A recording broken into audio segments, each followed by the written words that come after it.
కోలాహలంగా హనుమాన్ శోభాయాత్ర, వేలాదిగా బైక్ ర్యాలీ.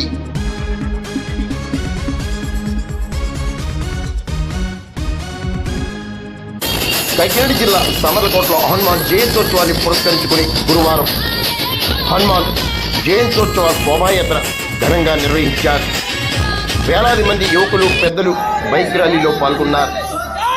పూజ్యశ్రీ సాయిదత్త నాగ సరస్వతి స్వామీజీ ముఖ్య అతిథిగా పాల్గొన్నారు.